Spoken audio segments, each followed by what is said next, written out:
Hi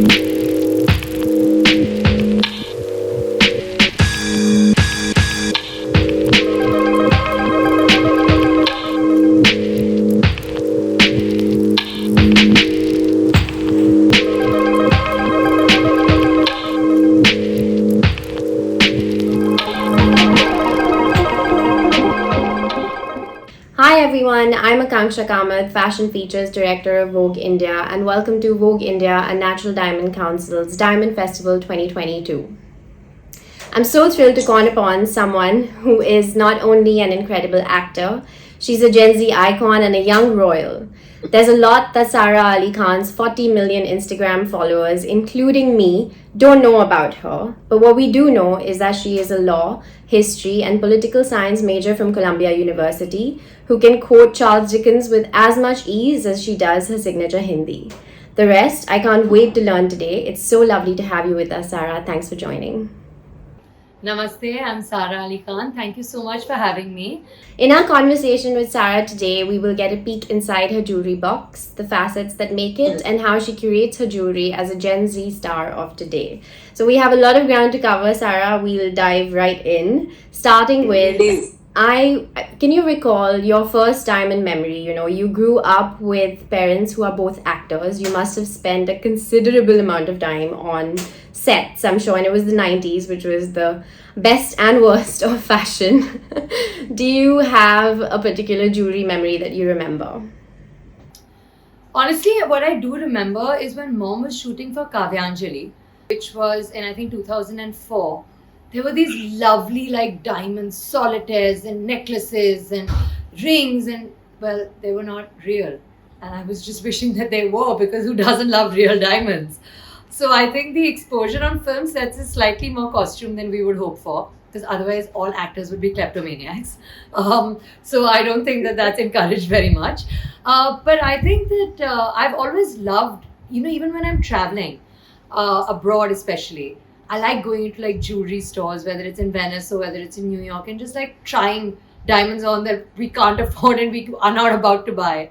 Because I think they just, they say that diamond is a girl's best friend for what? Like, even if we, don't own them, I think it's just something that it's so interesting and lovely to just like try on, experience, have on yourself, even if you're not like owning it. So I think that that's been my equation with diamonds, slightly more aspirational than relatable, but definitely beautiful.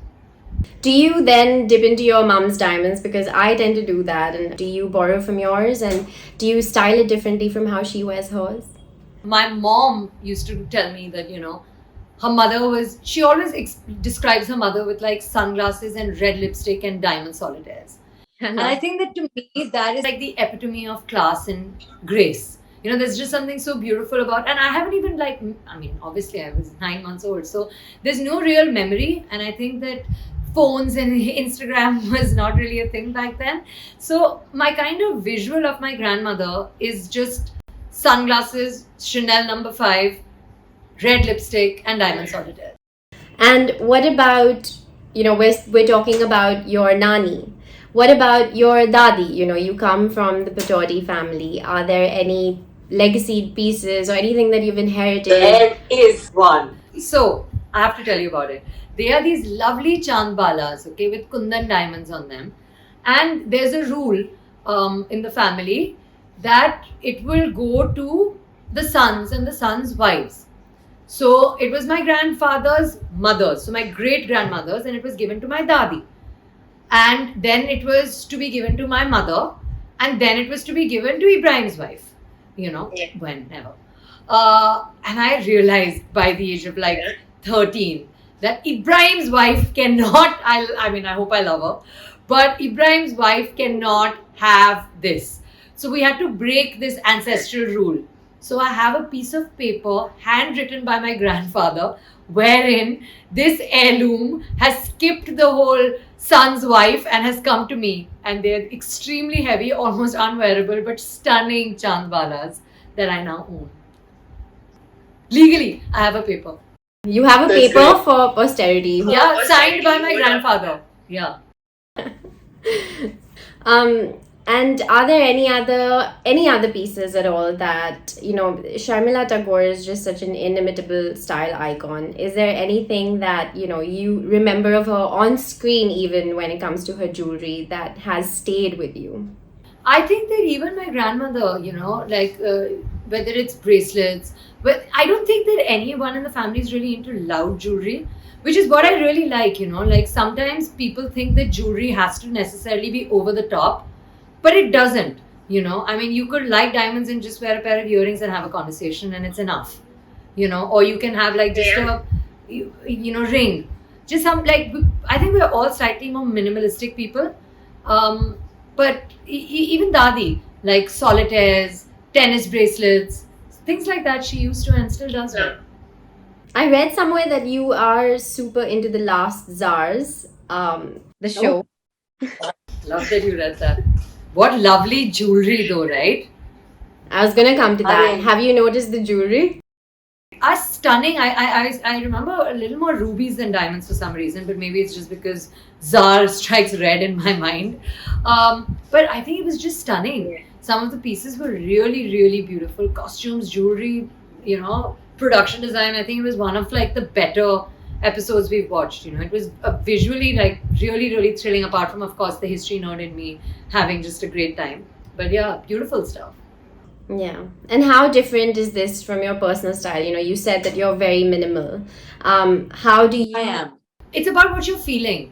I'm as minimal as I am bling. I'm having a conversation with you about being minimalistic as there's like silver eyeshadow on my eyes because I'm about to go out with my brother tonight and his friends and my friends because it's like siblings night out.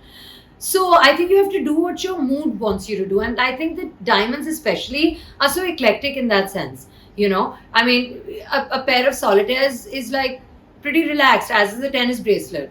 I mean, and a choker is like a huge statement if you're, well, rich.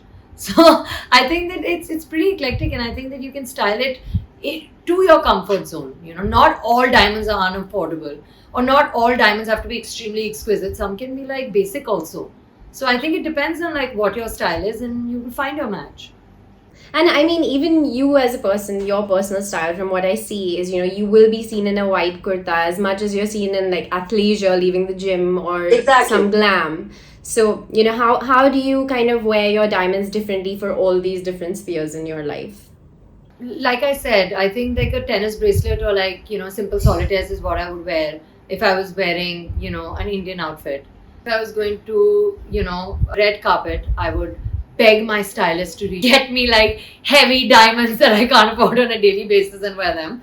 But I think that, like I said, diamonds are things that can be styled very differently, depending on how heavy or light or, dressy or not you want to be. And I think that's my favorite thing about them.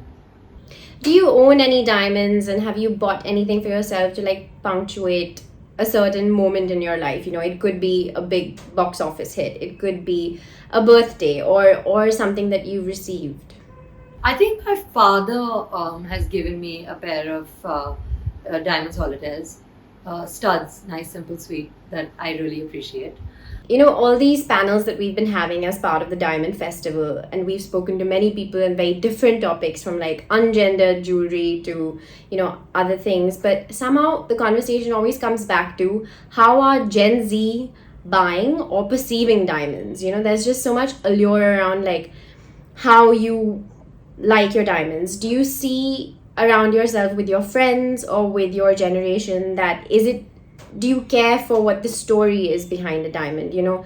It has a journey, it has history and eras and civilizations, and you can learn how people used to dress through time using jewelry, right?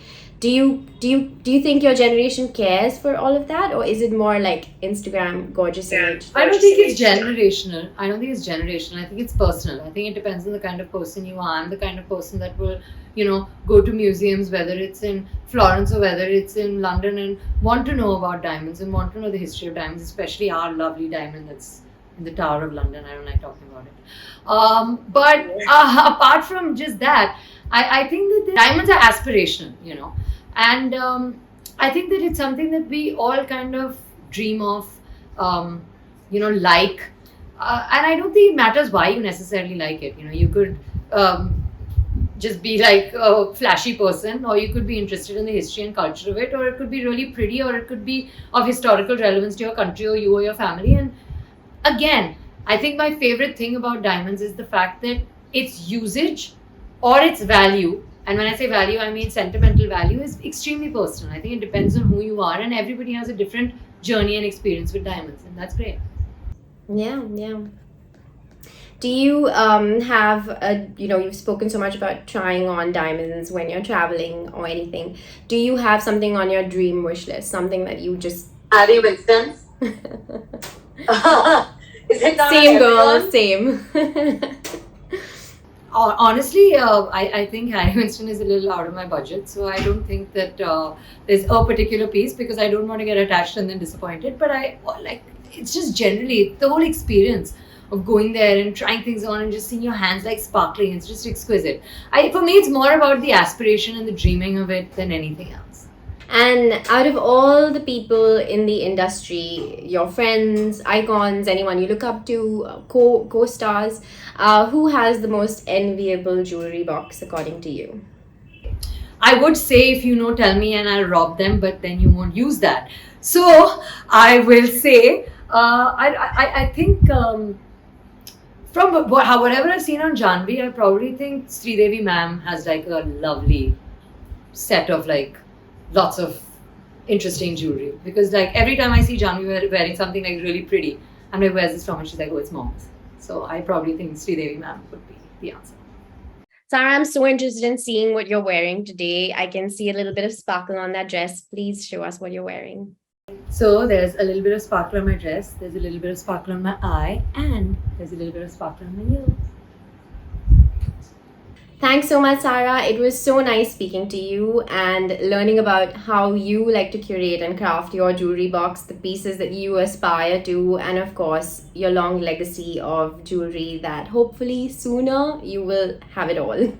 Thank you so much, and I had a very good time chatting with all of you about diamonds. Feeling a little greedy now after this conversation, but thank you very much for having me.